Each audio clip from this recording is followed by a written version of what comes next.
বিশ্বনবী বলেছেন কোন দাওয়াত বাড়িতে যদি বৈষম্য রেখে যদি খেতে দেওয়া হয়, একই প্যান্ডেল, ভিআইপিদের জন্য আলাদা, রিক্সা চালক, পাড়ার গরিব মানুষ তাদের জন্য আলাদা, উভয়কে দেখতে পাচ্ছে, ওদের জন্য ইলিশ মাছের পকোড়া আর এদের জন্য সাদা ভাত আর ডাল আর গরুর মাংস, এই রকম বৈষম্য করে যদি খেতে দেওয়া হয়, ইসলাম এটাকে সাপোর্ট করে না।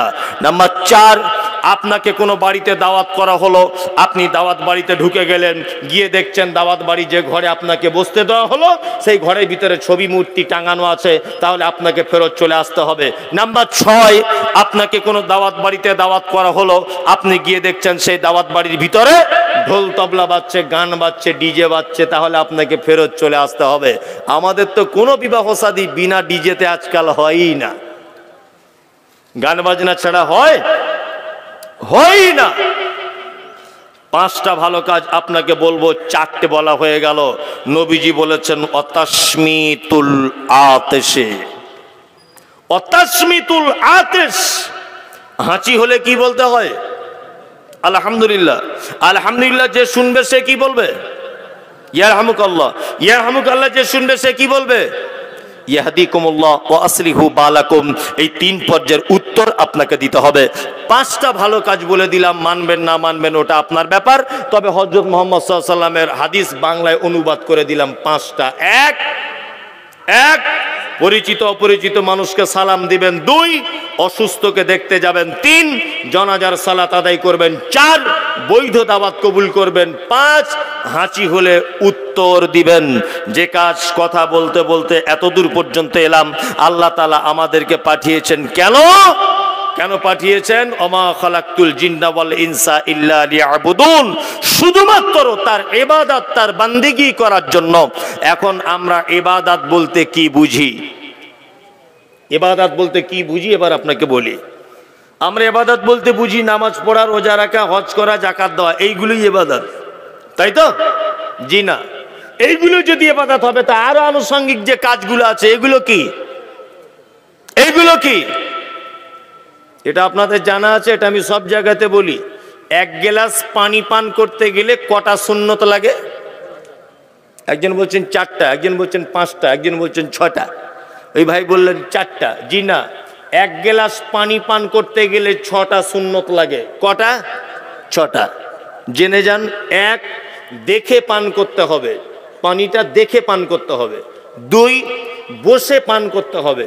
3 নিঃশ্বাসে পান করতে হবে। 4, ডান হাতে পান করতে হবে। 5, বিসমিল্লাহ বলে পান করবেন। 6, পান করা হয়ে গেলে বলবেন আলহামদুলিল্লাহ। এই 6টা পদ্ধতি। এই 6টা পদ্ধতিতে 1 গ্লাস পানি যদি আপনি পান করেন, ওটাই আপনার ইবাদত।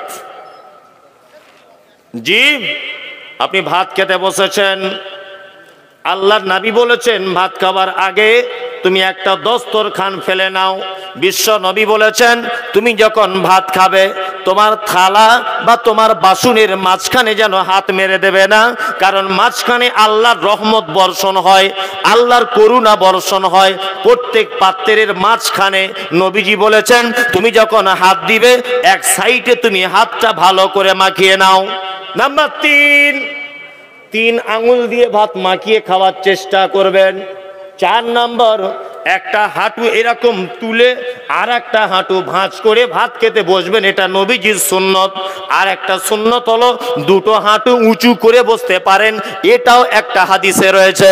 ভাত খেতে খেতে 1-2টো ভাত দস্তরখানে পড়ে গেল, আপনি তুলে নেবেন, তুলে নিয়ে আবার ওটা খেয়ে নেবেন। আপনাকে আবার বলে দিই, 1-2বার করে লোকমা তুলবেন আর খাবেন। আর কি মাঝে সাঝে আলহামদুলিল্লাহ বলবেন, বিসমিল্লাহ বলে খাওয়া শুরু করবেন। নিজের দিক থেকে খাবেন, বাসনের মাঝখানে হাত দিয়ে ভাত মাখাবেন না। আর কি করবেন, দস্তরখান বিছাবেন।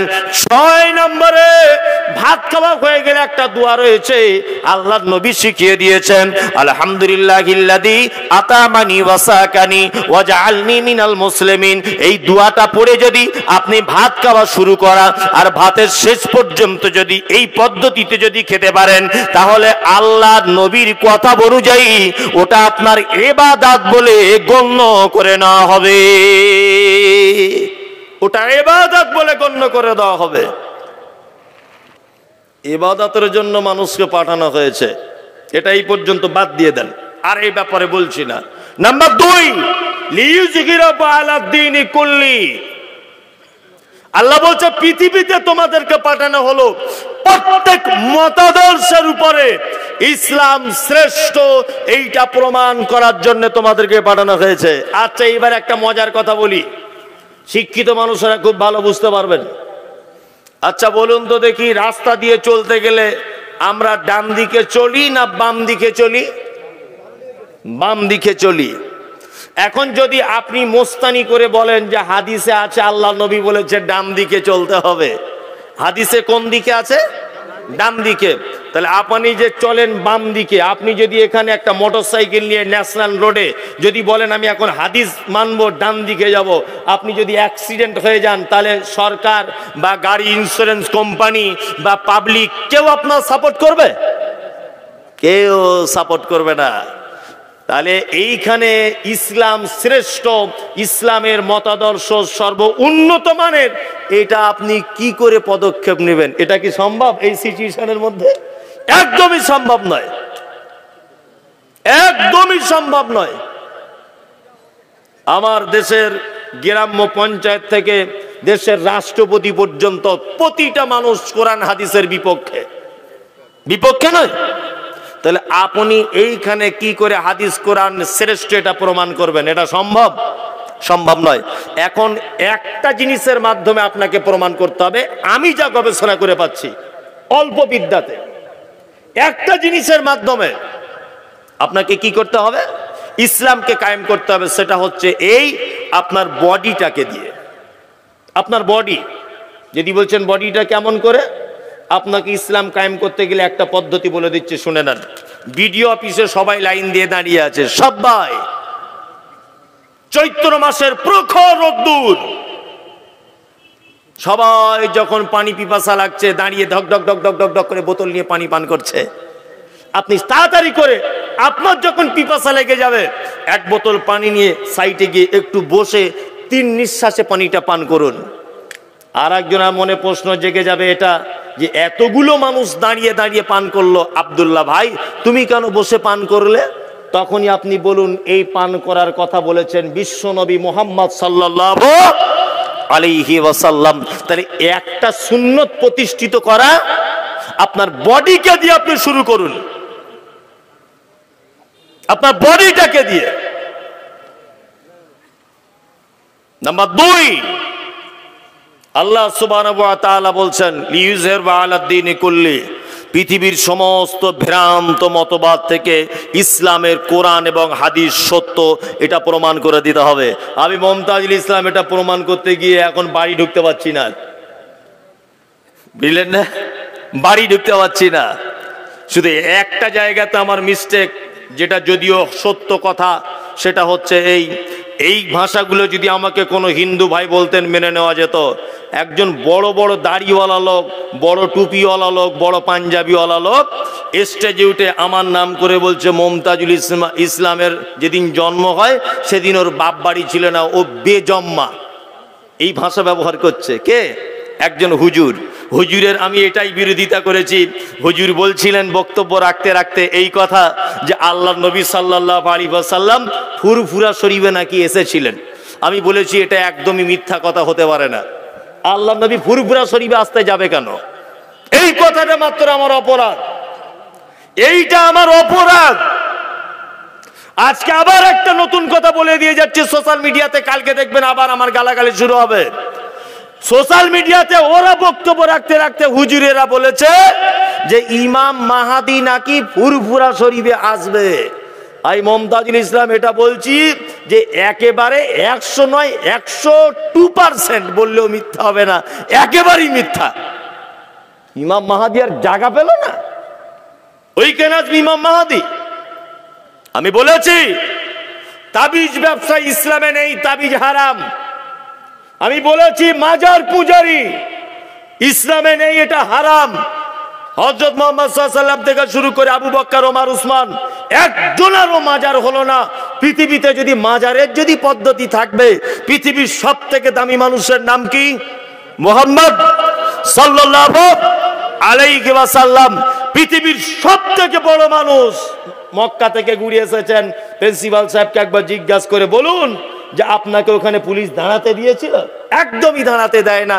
নবীর কবরের পাশে দাঁড়াতে দেয় না, আর হুজুর বলছে আমাদের কবরের সাইডে এসো, যে শুধু ধূপ জ্বালাও, শুধু ধূপ জ্বালাও। আমি তো বলে দিয়েছি কালকেও, আজকেও বলছি এটা। যারা যারা এই বক্তব্যটা পাওনি আজকে মোবাইলে নিয়ে নাও, যে হুজুরের যদি এত কেরামতি থাকবে, তা আমি মমতাজুল ইসলাম সোশ্যাল মিডিয়াতে বক্তব্যের মাধ্যমে পীরেদের একেবারে বিরোধিতা করছি। ওই পীর সাহেব কবর থেকে আমার মুখটা একটু এরকম করে বেঁকিয়ে প্যারালাইসিস করে দিতে দেখি, কেমন ক্ষমতা আছে হুজুরের, দেখি একবার। আমার হাত থেকে প্যারালাইসিস করে দিক হুজুর, আজকে 2 সপ্তাহ ধরে তো ওদের বিরুদ্ধে বক্তব্য রাখছি, করে দিক। নতুন গাড়ি কিনেছে, হুজুরের কাছে যাচ্ছে তাবিজ আনতে, বলছে গাড়ির প্যাসেঞ্জার বেশি হবে। তো হুজুর যখন ওর প্যাসেঞ্জার বেশি করে দিতে পারে, তো হুজুর আবার তাবিজ দিয়ে টাকা নেয় কেন? ও তাবিজ দিয়ে তো ব্যাংকের সব টাকা নিজের কাছে নিয়ে বসে থাকতে পারে। চিটিংবাজি করার জায়গা পাও না?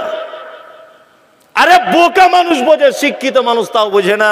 আশ্চর্য ব্যাপার, সারা ভারতবর্ষে যত মাজার আছে প্রত্যেক মাজারে ঢোকার আগে দেখবেন 20, 50, 100টা করে ফকির থালা নিয়ে বসে আছে। দেখতে পান এগুলো? মুম্বাই হাজিয়ালিতে গেছেন স্যার? গেছেন? সমুদ্রের এতে আছে ওই রকম জায়গাতে, আমিও গেছি দেখতে। 2 সাইডে বলুন কত ভিখারি, হাজার হাজার ভিখারি থালা নিয়ে বসে আছে। আর শিক্ষিত মানুষ, আপনার মতো সচেতনশীল মানুষ মরা মানুষের কাছে মাজারে চাইতে যাচ্ছে। আরে ব্যাপারটা ফকির বুঝতে পেরেছে যে ওদের কাছে গেলে পয়সা পাওয়া যায় না, ওই জন্য জ্যান্ত মানুষের কাছে থালা নিয়ে বসে আছে। আরে বোকা মুসলমান মরা মানুষের কবরে যাচ্ছে চাইতে। কি আশ্চর্য ব্যাপার, কি আশ্চর্য ব্যাপার। ফকির ব্যাপারটা বুঝতে পড়ে গেল, মরা মানুষের কাছে কিছু পাওয়া যায় না। আরে বদমেশ এটা বুঝতে পারলো না যে ফকিরও ব্যাপারটা বুঝে গেল, আমিও বুঝে যাব। আমি মমতাজুল ইসলাম বলে দিয়েছি, আবার বলছি, তাবিজের ঘর ভাঙবো ইনশাল্লাহ। ওই পীরগিরি আর হুজুরগিরি করে মুসলিমদেরকে বিভ্রান্তির পথে চলে দেওয়া অত সহজ নয়। আমি আপনাকে একটা গল্প শোনাবো, যেটা গতকালকেও শুনিয়েছিলাম কুচবিহারে। আজকে একটা গল্প আপনার সামনে বলছি। বাদশাহ শাহজাহানের নাম শুনেছেন? শুনেছেন তো? বাদশাহ শাহজাহানের দরবারে একটা লোক এসেছে, খুব মন দিয়ে শুনবেন, গল্পের মাধ্যমে জ্ঞান আছে। তার বাদশাহ শাহজাহানের কাছে লোকটা এসেছে, কাঁধে একটা লাঠি, পিছনে আছে একটা খাঁচা, সামনে আছে একটা খাঁচা। খাঁচা বুঝেন তো, যেটা পাখি রাখে। তা বাদশাহ শাহজাহান দেখছে যে ওর একটা খাঁচাতে পাখি আছে, আর একটা খাঁচা ফাঁকা, আর একটা খাঁচা কি ফাঁকা। তা বাদশাহ শাহজাহান বলছে, ভাই এদিকে এসো, এদিকে এসো। আচ্ছা তোমার একটা খাঁচাতে পাখি আর একটা খাঁচা ফাঁকা কেন? তখন ওই লোকটা বলছে, হুজুর এই যে খাঁচাটা ফাঁকা দেখছেন, এটা খাঁচা নয়, এটা হচ্ছে পাখি ধরা ফাঁদ। বলছে একটা পাখি কেন আপনার খাঁচাতে? বলছে এই পাখিটাকে জঙ্গলে নির্জনে গিয়ে রেখে আসি, আর ও কুহু কুহু কুহু করে ডাকে, আর ফাঁদটা ওর পাশে রাখা থাকে, আর ওর ডাক শুনে ওর স্বজাতিরা ওর সঙ্গে দেখা করতে আসে, আর ওই আমার পাতা ফাঁদে পড়ে যায়। বাদশাহ শাহজাহান বলছে, পাখিটাকে এখানে দাও, তোমার কাছে যেটা আছে। পাখিটাকে দিল। বাদশাহ শাহজাহান সাথে সাথে 2 খণ্ড করে দিলেন। এর সত্য মিথ্যা জানি না, এটা গল্পর আকারই আপনি নেন, বাংলা বইয়ে পড়ে বলছে, এটা হাদিস কোরআন নয়। 2 খণ্ড করে দিয়েছে। পাখির মালিক তখন বলছে, বাদশাহ আপনি কি সর্বনাশ করলেন, আমার পাখিটাকে মেরে দিলেন। বাদশাহ শাহজাহান বলছে, ওই পাখিকে পৃথিবীতে বাঁচিয়ে রাখা উচিত নয় যে পাখি মিথ্যা অভিনয় করে তার স্বজাতিকে ডেকে এনে তার মালিকের ফাঁদে ফাঁসিয়ে দেয়। এই রকম পাখিকে পৃথিবীতে না বাঁচিয়ে রাখাই। তাহলে হযরত উসমান ধনী ছিলেন কত, আশ্চর্য ব্যাপার। আর একটা আশ্চর্য কথা বলি, হযরত উসমান হয়েছেন তখন খলিফা, আমিরুল মুমিনিন, খলিফাতুল মুসলিমিন। হযরত উসমান গনি রাদিয়াল্লাহু তাআলা আনহু মাসনাদে বসে আছেন। মদিনায় দুর্ভিক্ষ দেখা দিয়েছে, মানুষ না খেয়ে মারা যাচ্ছে, পল্লী গ্রামের মানুষেরা। মায়েরা আশঙ্কা করছে তাদের বুকের দুধগুলো শুকিয়ে যায় কিনা। মদিনার পাড়া গ্রামের মানুষেরা ভাবছে শহরের দিকে একটু হযরত উসমানের কাছে গেলে হয় না?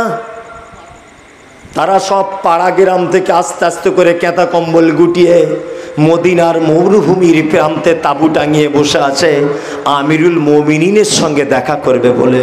আল্লাহু আকবার। খাওয়া হয় না, দুধ পায় না, পানি নেই। তা বাচ্চা শিশুরা তারা দূর থেকে দেখতে পাচ্ছে কিছু উট আসছে, আর প্রত্যেক উটের পিঠে, এই এদিকে ফেলুন আপনি, ঘটনাটা শুনুন মন দিয়ে। বাচ্চারা দেখছে উট আসছে আমাদের তাঁবুর দিকে। তখন বাচ্চাগুলো হাসছে আর বলছে তার মাকে ডেকে, আম্মু আম্মু দেখো সেই উট আসছে, উট মনে হয় উসমান আমাদের জন্য খাবার পাঠাচ্ছে। উটগুলো দেখে বৃদ্ধা খুশি হলো, বৃদ্ধ খুশি হলো, অভাবী খুশি হলো, তৃষ্ণার্ত খুশি হলো, শিশুরা খুশি হলো। তারা ভাবছে খাদ্য আসছে উটের পিঠে। কিন্তু দুর্ভাগ্য এত, উটগুলো আস্তে আস্তে আস্তে আস্তে এসে একজনের গোডাউনের ভিতরে ঢুকে গেল, তাদের তাঁবুর কাছে দাঁড়ালো না। এই গরিব অসহায় দুর্ভিক্ষে কবলিত মানুষগুলি তারা আস্তে আস্তে করে উটের পিছনে পিছনে পিছনে পিছনে গেছে উটের মালিকের বাড়িতে। কিন্তু মালিকের বাড়িতে যাওয়ার পরে দেখছে এত ভিড় যে মালিকের সঙ্গে দেখা করতে পারছে না। ব্যবসাদারদের এত চাপ, মানে ব্যবসাদাররা ভাবছে যে হযরত উসমানের কাছে 10 টাকায় খাজুর কিনে এই দুর্ভিক্ষ বিপদে পড়ে যাওয়া মানুষদের কাছে 100 টাকা করে বিক্রি করব, মোটা টাকা লাভ করব। হযরত উসমান খাজুরের একটা ব্যাগ তুলেছেন, তুলে বলছেন এই খাজুরটা কত দিবে বলো। একজন বলছে 10 দিরহাম দিব। হযরত উসমান বলছেন হবে না। আর একজন বলছে 20 দিরহাম দিব। হযরত উসমান বলছেন হবে না। আর একজন বলছেন 50 দিরহাম দিব। জ্ঞানী মানুষ ছিলেন তো হযরত উসমান, মারাত্মক জ্ঞানী। উনি ভাবছেন কি ব্যাপার, 10 টাকার খাজুর 50 টাকা দাম বলছে, কারণ কি? হযরত উসমান দরজা থেকে বার হয়ে আস্তে আস্তে করে এসে দেখছেন অবাক ব্যাপার, অসংখ্য মানুষ, কিছু মায়েরা তাদের কোলে শিশু, বৃদ্ধা তারা লাঠি নিয়ে আমার দরজার সামনে দাঁড়িয়ে আছে। হযরত উসমান ভিড় ঠেলে গিয়ে তাদেরকে গিয়ে বলছেন কি ব্যাপার, তোমাদের এই অবস্থা কেন? তারা কাঁদো কাঁদো কণ্ঠে বলছেন আমিরুল মুমিনিন, আমরা বড় বিপদে, অনেক দিন খেতে পাইনি, আপনি যদি একটু খাবারের ব্যবস্থা করে দেন তাহলে খুব ভালো হয়। আমাদের শিশুগুলো মারার পথে তারা চলে গেছে, মায়েদের বুকের দুধ বন্ধ হয়ে গেছে, বৃদ্ধরা তারা হাঁটা চলা করতে পারছে না। আমিরুল মুমিনিন আপনি একটু দয়া করুন, দয়া করুন। হযরত উসমান তখন বলছেন ব্যবসাদারদের চলে যাও, চলে যাও, আমার খাজুর বিক্রি হয়ে গেছে, আমি একটাও খাজুর বিক্রি করব না। আমার এই খাজুরটা 5000 টাকা দাম বলেছে, কেউ কি কিনবে? ব্যবসাদাররা বলছে তো আশ্চর্য ব্যাপার, কি করে 5000 টাকা দাম হতে পারে 10 টাকার খাজুর? হযরত উসমান বলছে এমন একটা লোক দাম বলেছে আমার খাজুরের 5000 টাকা, যাকে চামড়ার চোখে দেখা যায় না, যাকে এমনিতে কোনোদিন ভাবা যায় না, আমাকে এমন একটা লোক 5000 টাকার দাম বলেছে। হযরত উসমান তখন কোরআনের আয়াত পড়ছেন, ইন্নাল্লাহা আশতারা মিনাল মুমিনিনা আনফুসাহুম আমওয়ালাহুম বিআন্না লাহুমুল জান্নাত। আল্লাহর কোরআন বলেছে মুমিন, তোমার জান এবং তোমার মালকে আমি কিনে নিয়েছি জান্নাতের বিনিময়ে। হযরত উসমান বলছেন আমার 63টা উটের পিঠে যত মাল এসেছে সমস্ত মাল আমি দুর্ভিক্ষের কবলে মানুষে পড়ে যাবা এদের সামনে আমি বিলবন্টন করে দিলাম। এর নাম হযরতে উসমান। 1 টাকাও বিক্রি করলেন না। এর নাম নেতা, এর নাম নেতা। নিজের মাল গরিবদেরকে বিলি করে দিয়েছেন। বর্তমান তুমি যে নেতার সার্টিফিকেট দিচ্ছ বরেল চকির মানুষ শোনো, তুমি তোমার নেতা সম্পর্কে বলছো আমার নেতার চরিত্র ফুলের মতো পবিত্র। এই বিয়াদব কোথাকারে, তোমার নেতা সকালবেলা এক রকমের কথা বলে, বিকালে আর এক রকমের কথা বলে। তোমার নেতা ইন্দিরা আবাসনের টাকা মেরে খায়, তোমার নেতা 100 দিনের টাকা মেরে খায়, তোমার নেতা গরিব মানুষের নামে জব কার্ডে টাকা মেরে খায়। এটা তোমার নেতার চরিত্র। গরিব মানুষের ইন্দিরা আবাসনের ঘর এসেছে, ওর ঘরে গিয়ে বলছে যদি 10,000 টাকা না দিবি তোর ঘর কেটে ফটিককে দিয়ে দেবো। তোমার বাপের টাকা জমা করা আছে তোমার কাছে? তুমি 10,000 টাকা চাইতে গেছো, সরকার ওকে দিয়েছে, সরকার ওকে দিয়েছে, তুমি একটু মাধ্যম হয়েছো। গরিব মানুষ ওর কাছে টাকা ঝেড়ে খাবার লাইন কেন? হ্যাঁ, আমি মমতাজুল ইসলাম বলে দিয়ে যাচ্ছি, শুনে রেখে দেন। শুধু আমার গাড়িটা ভেঙে দেবেন না, আমাকে 2-4 বাড়ি মারলে মারতে পারবেন, অসুবিধা নেই। বর্তমানে যদি জাহান্নামে যদি যেতে চান, বর্তমানে কোনো মানুষ যদি ভাবে যে আমার খুব ঢং লেগেছে একটু জাহান্নামে যাব, আমি মমতাজুল ইসলাম আপনাকে বলে দিয়ে যাচ্ছি, কালকে থেকে রাজনীতির ছত্র ছায়াতে আসুন, আপনার জন্য জাহান্নাম যথেষ্ট। কারণ পাপ হচ্ছে 2 প্রকারের, একটা মানুষের সঙ্গে জড়িত পাপ, একটা আল্লাহর সঙ্গে জড়িত পাপ। আল্লাহর সঙ্গে জড়িত পাপ ক্ষমা হয়ে যাবে। 30-40 বছর নামাজ পড়তে পারেননি, 30-40 বছর বয়স আপনি নামাজ পড়া ধরেছেন, আল্লাহর কাছে ক্ষমা চান, ক্ষমা হয়ে যাবে, কোনো অসুবিধা নাই। কিন্তু মানুষের সঙ্গে জড়িত পাপ যদি আপনার হয়ে যায়, এই পাপ জীবনে কোনোদিন ক্ষমা নেই। বিশ্বনবী মুহাম্মদ সাল্লাল্লাহু আলাইহি ওয়াসাল্লাম বলেছেন, কিয়ামতের মাঠে ওই লোকের থেকে গরিব আর কেউ হবে না। সাহাবীরা বলছে, কারা আল্লাহর নবী যে লোকটা কিয়ামতের মাঠে গরিব হবে? বিশ্বনবী বলেছেন, ওই শক্তিশালী লোক যাকে আল্লাহ শক্তি দিয়েছিল, দুর্বল মানুষকে এক ঘুষি মেরে দিয়েছে, কিয়ামতের মাঠে মারার কারণে ওর নেকিকে কমিয়ে দিয়ে ওর গুনাহকে এর ঘাড়ে চাপিয়ে দেওয়া হবে। যে লাঠি পাটি পঞ্চায়েতের ক্ষমতা ছিল, রাজনৈতিক দাপট ছিল, টাকা পয়সা জোর করে গরিব মানুষের কাছে লুটে নিয়েছে, ওর গোনাগুলোকে এর পাল্লাতে তুলে দিয়ে এর নেকিগুলোকে ওর পাল্লাতে তুলে দেওয়া হবে। বিনিময়ে এমন পর্যায়ে এসে যাবে যে তার একটা বার নেকি থাকবে না, এ শূন্য হয়ে যাবে। কি বলছেন আপনি? কোন নেতার চরিত্রের সার্টিফিকেট দেন? কাদের পিছনে ঘুরছেন? কাদের পিছনে ঘুরছেন আপনি? যাদের পিছনে ঘুরছেন এরা তো মিনিটে মিনিটে মিথ্যা কথা বলে। ভোটের আগে মাইকের ফোন নিয়ে ভোট প্রচার করতেছে, বলছে মামু টেনশন করিও না, এইবারে একবার ভোটটা দিয়ে দেখো, রাস্তা এমন করে দিব হেলিকপ্টার চলবে। ভোট পেয়ে গেল, মামুকে আর দেখা পাওয়া যায় না, ফোন করলে আর ধরে না। কি বলছি বুঝতে পারছেন না? ফোন করলে আর কি ধরে না, এত ব্যস্ত হয়ে গেছে। এটা আপনার নেতার চরিত্র। হযরত উসমানের চরিত্র দেখেছেন তো? খলিফা আমিরুল মুমিনিন, নিজের মাল বিলি করছেন, আর আমাদের কালকে আন্ডারপ্যান্ট পরে ঘুরতো, আজকে পঞ্চায়েত ভোটে জিতেছে, বুলেট গাড়ি চেপে ঘুরছে। টাকা কোথা থেকে আসে? তোমার বাপের কি টাকা ছাপাবার কল আছে? লোক বুঝে না টাকা কোথা থেকে আসে। এই কোথা থেকে টাকা আসে পাবলিক বোঝে না। তোমার জন্য জাহান্নাম দাউ দাউ করে জ্বলছে, এটা যেন মাথায় থাকে, এটা বান্দার সঙ্গে জড়িত পাপ, খুব মাথায় থাকে। আমি জানি আপনার খুব জ্বালা ধরে যাচ্ছে, কিছু করার নেই, জ্বালা ধরলেও কিছু করার নেই। আপনারা তো চায়ের দোকানে আমাদেরকে দেন, বসে বসে দেন না। এই মৌলী সাহেবরা সব ফালতু মসজিদে বসে বসে নামাজ পড়ছে আর উল্টো পাল্টা বলছে, তখন আমরা কিছু বলি? আমরা জানি চায়ের দোকান আপনাদের জায়গা, আপনারা বলবেন এখন এটা আমার জায়গা, আমি যা বলবো আপনাকে শুনে মুখ বন্ধ করে চলে যেতে হবে। কি বলছি বুঝতে পারছেন না? হ্যাঁ, আর আল্লাহর রহমতে আর কিছুদিনের মধ্যে, ভবিষ্যৎবাণী করছি না, এক্সপিরিয়েন্স অনেক দিন ধরে সমাজে ঘুরছি, যা দেখতে পাচ্ছি বর্তমান আলেম ওলামাদের যে অবস্থা, আর 10 বছর অপেক্ষা করুন, আমি যদি বাঁচি তাহলে আপনার সঙ্গে আমার কথা হবে। 10 বছর পরে মসজিদে ইমামতি করার লোক খুঁজে পাবেন না, আর 10টা বছর টাইম দেন, পাবেন না।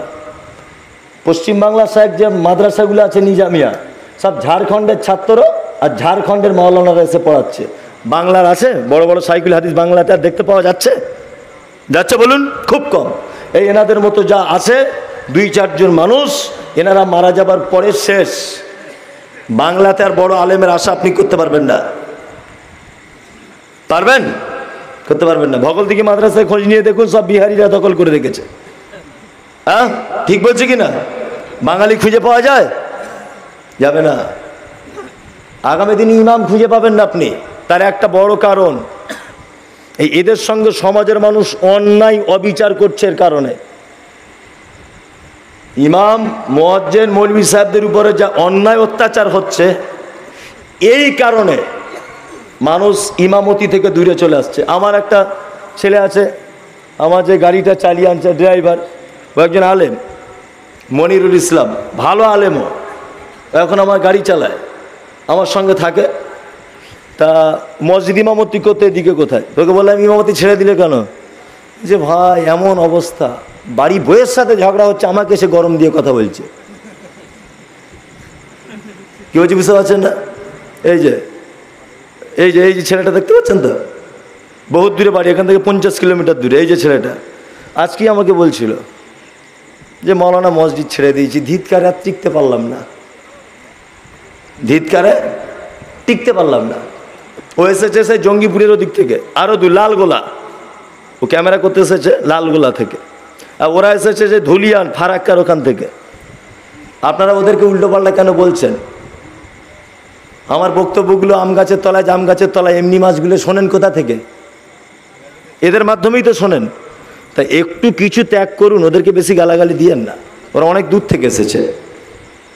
যে খুব সাবধানে থাকবেন, সামাজিক অবস্থা খুব খারাপ।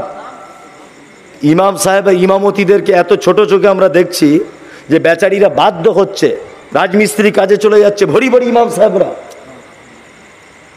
ভরি ভরি ইমাম সাহেবরা বেতন দেয় তো মাত্র 4000 5000। এত বড় বড় কথা বলে টিকা যায় না। আমি জীবনে নিয়ত করেই নিয়েছি যে ওই কাজে যাব না, যদি কোনো দিন যাই তা কাঁচা এরকম সাইজের কুঞ্চি কেটে নিয়ে ইমামতিতে ঢুকবো, এটা আমার নিয়ত আছে। যত লাট সাহেবের বেটাই হোক, দুবারই লাগিয়ে দিব, তাতে আমি দুবারই খাবো। ওর কেসিআরি গিরি আর কমিটি ছুটিয়ে দিব। সব মসজিদে অত্যাচার চলছে, ডাইরেক্ট না হলেও বেতনে অত্যাচার। আর শুধু বলছে আপনাদের টাকায় বরকত আছে তো, খুব বরকত। আমি একটা হুগলিতে একটা মসজিদে তারাবি পড়িয়েছিলাম একবার, একটা মাস্টার মশাই আছে বুঝলেন, আমাকে বলছে মৌলী সাহেব আপনার দাড়িগুলো খুব ছোট ছোট। তখন একটু স্টাইল দিয়ে রাখতাম, অল্প বয়স, বুঝলেন না, যেটা সত্যি বলছি। এখন ইদানিং আর কাটি না, চাচি না, কিছু করি না, আগে করেছি। তা শুধু লোকের সামনে আমায় অপমান করে যে আপনি দাড়ি কেন কাটেন, বেতন আমার 1800 টাকা। তা একদিন চায়ের দোকানে বসে আছি, তো আমাকে বলছে আপনি দাড়ি কেন কাটেন হুজুর? তাই বললাম যেমন বেতন তেমন দাড়ি। 1800 টাকা বেতন দিয়ে কি এত বড় দাড়ি নিবে নাকি? যেমন বেতন তেমন দাড়ি রেখেছি, বেতন বাড়াও দাড়ি বাড়বে। দাড়ি বাড়লে তো তেল দিতে হবে, তেলের টাকা বাড়াও। তা ওর বেটা চাকরির জন্য পরীক্ষা দিয়েছে, তো আমাকে এসে 500 টাকা দিয়ে বলছে হুজুর আমার বেটার জন্য একটু দোয়া করে দেবেন না, চাকরিটা হয়ে যায়। তা আমি ওর মুখের উপরে বলে দিয়েছি যে আল্লাহ চাকরি যেন হয়ে যায়, অসুবিধা নেই, বেতন যেন আমার মতো হয়। তখন মাস্টার বলছে এই দোয়াটা কেমন হলো? আচ্ছা কেন? বলছে 1800 টাকা চলে। এই হারামখোর, আমার যদি 1800 টাকা চলে, তোর বেটার চলে না কেন? বলছে না আপনাদের বরকত আছে। আমি তাহলে এক কাজ কর, বরকতের টাকা পাল্টাপাল্টি কর, তোর বেটা 30,000 আমাদের, আমার 1800 টাকা লে, দেখ কেমন বরকত, দেখ কেমন বরকত লাগে, দেখ কেমন বরকত লাগে। সমাজের মানুষের নামাজ কবুল হওয়াই মুশকিল আছে। 3000 টাকা বেতন, আবার অনেক মসজিদে ইমাম মাথা দিয়ে ছেড়ে দিচ্ছে, আর কিছু দেয় না, দেয় কিচ্ছু দেয় না। 5 লাখ টাকা মসজিদ করেছে, আর ইমাম সাহেবের থাকার ঘর করছে সিঁড়ির তলাতে, না আস্তে আস্তে করে ঢোকা যায়, না খাড়া হওয়া যায়। কি বলছি বুঝতে পারছেন না?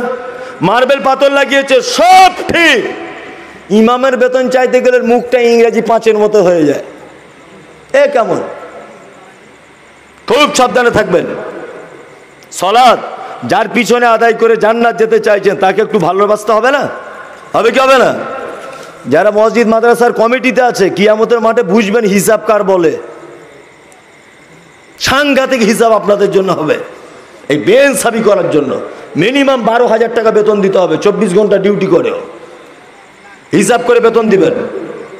আল্লাহ তাআলা তারপরে বলছেন আল্লাযীনা ইউমিনুনা বিমা উনজিলা ইলাইকা ওয়া মা উনজিলা মিন ক্বাবলিক, আর ঈমান আনবে তোমরা আমি যেটা অবতীর্ণ করেছি তোমাদের পূর্বে, অবিল আখিরাতে হুম ইউকিনুন, আর আখিরাত কিয়ামতের দিবসের প্রতি তোমরা ঈমান আনবে। উলাইকা আলা হুদাম মির রাব্বিহিম ওয়া উলাইকা হুমুল মুফলিহুন। আল্লাহ তাআলা বলছেন নিশ্চয় এই লোক যাদের গুণ বর্ণনা করলাম এতক্ষণ, এই লোক উলাইকা আলা হুদাম মির রাব্বিহিম, এরা আল্লাহর তরফ থেকে হিদায়াত প্রাপ্ত, ওয়া উলাইকা হুমুল মুফলিহুন, আর এরাই কল্যাণের মধ্যে, এরাই সফলতার মধ্যে। কি বলছি বুঝতে পারছেন? আমাকে ক্ষমা করুন, মাফ করুন, আমি বক্তব্য ছেড়ে দিচ্ছি, আর আমি বক্তব্য দিতে পারছি না, মারাত্মকভাবে অসুখ আক্রান্ত। তাছাড়া আমি অবশ্যই আপনাদের আশা পূর্ণ করতে পারতাম, চাহিদা থাকার পরেও আমি হয়তো দিতে পারছি না। আচ্ছা, ওই আমার পরে ও দিবে, ওই ঘোষণা করে দিবে। আল্লাহু আকবার, অনেক দান দিয়েছে তো, একজনে 50,000 দিয়েছে। কি? কালাম উদ্দিন মল্লিক 50,000। আল্লাহু আকবার। আইনউদ্দিন মল্লিক না, এখানে লেখা আছে কামাল। কি এটা? কালামউদ্দিন মল্লিক, কলিমউদ্দিন। আচ্ছা, কলিমউদ্দিন মল্লিক 50,000 টাকা দিয়েছে। আল্লাহু আকবার। তবে এটা একটা খুব বড় জিনিস, বড় ভালো লাগলো জি, একটু বড় ভালো লাগলো। শুনছি নাকি আপনাদের এখানে একটা মহিলা মাদ্রাসা হবে। হ্যাঁ, 100% সাপোর্ট থাকলো। যদি প্রচারের দরকার হয় প্রচারও করে দেবো।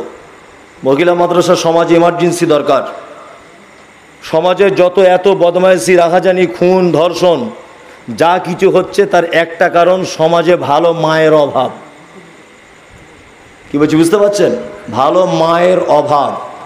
গাই ভালো তার বাছুর ভালো, মা ভালো তার ঝি। এই বাপ ভালো তার বেটা ভালো, মা ভালো তার ঝি। গাই ভালো তার বাছুর ভালো, দুধ ভালো তার ঘি। একটা কথা আছে না, বাপ যেমন হবে বেটা তেমন হওয়ার সম্ভাবনা আছে, বেটি যেমন হবে মা যেমন হবে বেটি তেমন হওয়ার সম্ভাবনা আছে। ঠিক তেমন ভালো মায়ের খুব অভাব। বিনীত অনুরোধ, মহিলা মাদ্রাসা করুন, পড়ুন।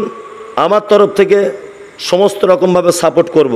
আমার নিজের মহিলা মাদ্রাসা আছে, আর আপনাদের মাদ্রাসা হওয়ার আগ পর্যন্ত যদি কোনো মেয়ে মাদ্রাসায় যদি ভর্তি করতে চান, এখানে আমার মইনুল ভাই আছেন, ডাক্তার আছেন। মইনুল ভাই কই আছেন? চলে গেছেন? আচ্ছা, করমজির আছে, করমজির মইনুল, মেঘেদি, ওই তো মইনুল, মেঘেদি, এদের সঙ্গে যোগাযোগ করবেন। ওদের ওখানকার অনেক মেয়ে পড়ে, ওরা ঠিক পাঠিয়ে দেবে। আমার মাদ্রাসায় পাঠাবেন। এতিম যদি কেউ হয় সম্পূর্ণ ফ্রি। এতিমকে যে ভর্তি করতে যাবে তার যাতায়াত খরচা ফ্রি। এতিম যদি বিয়ে পর্যন্ত থাকে, তার বিয়েতে 5 লাখ টাকা যদি খরচা হয়, আমি মমতাজুল ইসলাম বহন করব, জাতির সামনে এটা বলে গেলাম। ডাক্তার খরচ ফ্রি, জামা কাপড় ফ্রি, খাওয়া দাওয়া ফ্রি, থাকা বইপত্র যা কিছু সব ফ্রি। যদি বিয়ে পর্যন্ত কোনো এতিম যদি থাকে, বিয়ে হতে 2 বছর বাকি আছে, তার আব্বা নেই, অবশ্যই আমার মাদ্রাসায় পাঠান। তার বিয়ে শাদী গয়নাগাটি যা যেটা প্রয়োজন ইনশাল্লাহ আমি নিজে বহন করব। ইনশাল্লাহ আমার জন্য দোয়া করবেন, খাস করে দোয়া করবেন। আমি যা হোক এসব কথা বলবো না, জলসা করছি, যা কিছু করছি, সময় এসব সবাই আমার মাদ্রাসা থেকে ঘুরে এসেছে, সোশ্যাল মিডিয়া তো দেখছেন। লিল্লাহিয়াত, আল্লাহর উদ্দেশ্যে মাদ্রাসাতে অর্থ ব্যয় করছি। আমার খুব